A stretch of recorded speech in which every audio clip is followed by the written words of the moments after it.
Hello, hello. This is Yasir Arafat. I'm making a video log for CMN406 Theories of Media and Communication. This was my first class, and I hope it goes well throughout the semester.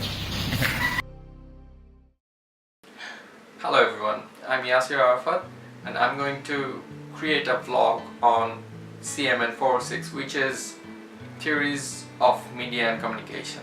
In this vlog, I'm going to talk about 5 different topics, which is usage and gratification, media imperialism, semiotics, rhetorics, and attention economy. Usage and gratification. This theory states that what people does with media rather than what media does with people. So as an audience, what do we do with media? First of all, we seek information, we seek personal identity, then we use media for social interaction, then entertainment. For me as an audience, I'll be choosing entertainment for, then personal social interaction, then knowledge, then personal identity.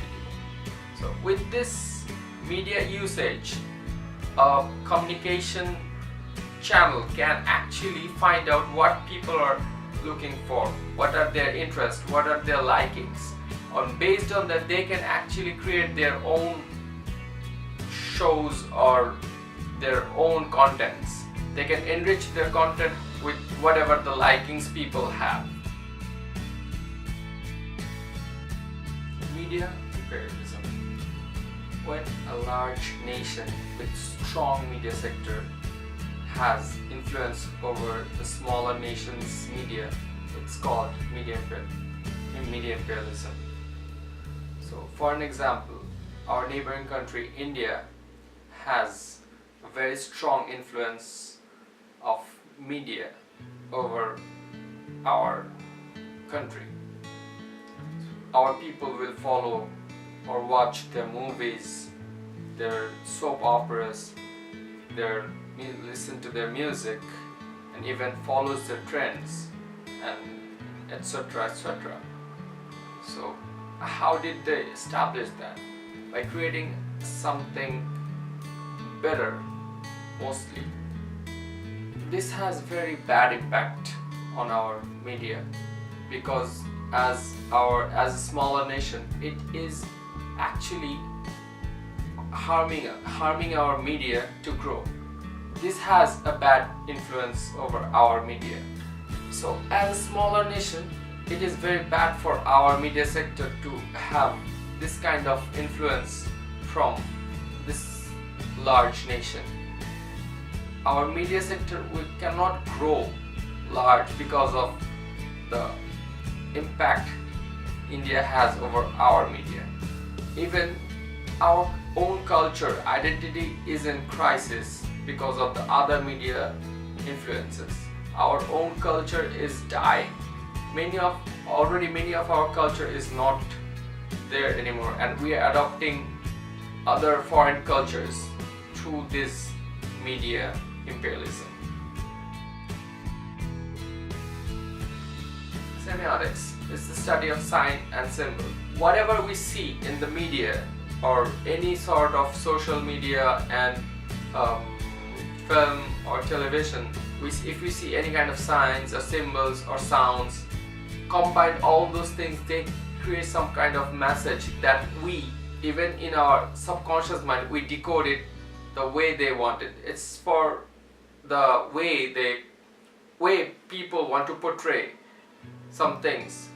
For instance, if we see dirty dark alley in a movie, we probably figure that out, that something bad's gonna happen in that dark alley, in that scene. So it's kind of back in our head, we store that kind of memory or image that's kind of relate to that icon or symbol. Different type of icon can mean different things to different people. For example, a cup full of coffee can mean something to me as a morning or wake up or have to work, something like that. And for someone else that might mean they have to go on a date or sit with someone, chatting with someone. So different symbol has different meaning to different people. They combine those denotative and connotative meaning into something else. It's already happening behind our head. We just don't know it yet. Semiotics has been discussed a lot, so I'm trying to put a different view into this semiotics topic. So number 4, rhetorics. Rhetorics are mainly art of persuasion.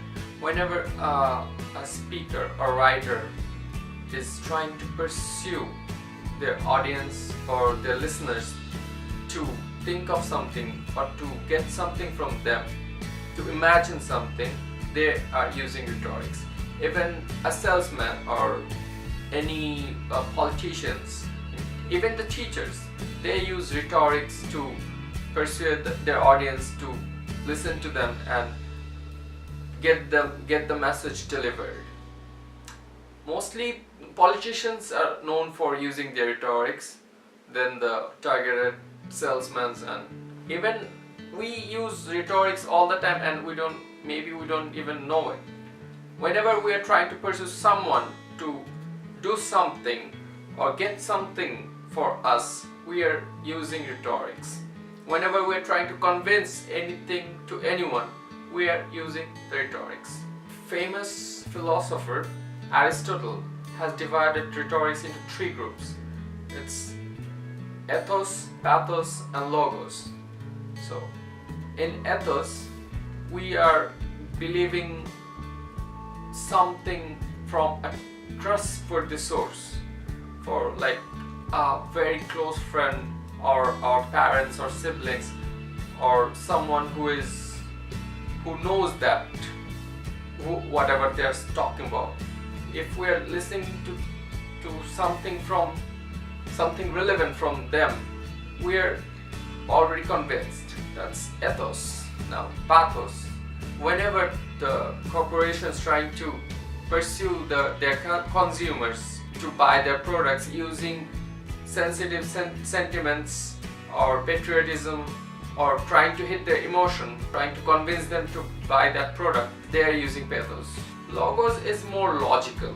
They would show scientific research or data to convince the audience to believe in their product. For instance, if we see any kind of toothpaste like Sensodyne or something, they would always use their doctors, and they would show the statistics analysis, and with that analysis they'll try to show that this is actually working than others. So it's kind of logical, and this falls in the category of logos. So lastly, attention economy. The titles sort of explains itself. It basically means the more attention you have, more you are worth. We can give example of like Kardashians, Kylie Jenner or Kendall Jenner. I don't believe they have any particular talent. The only talent they have is they can get attention. They mastered the arts of holding the attention together, and people actually do not know how to hold on to attention. So whenever media sees some kind of attention towards anything, they would try to cash it in, no matter what it is, wherever it is.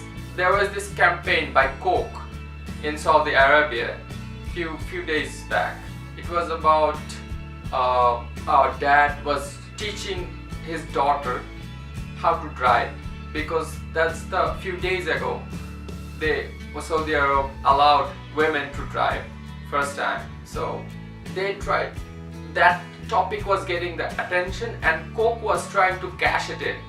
They actually had very negative reviews on that. People did not take it in a positive way. people never know what would grab the attention of the people and what would not.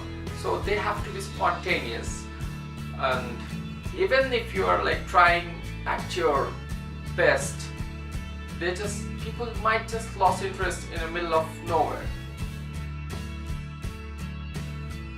This was my first attempt to create any vlog, so hopefully you liked it. I'm not sure, I'm kind of nervous and I'm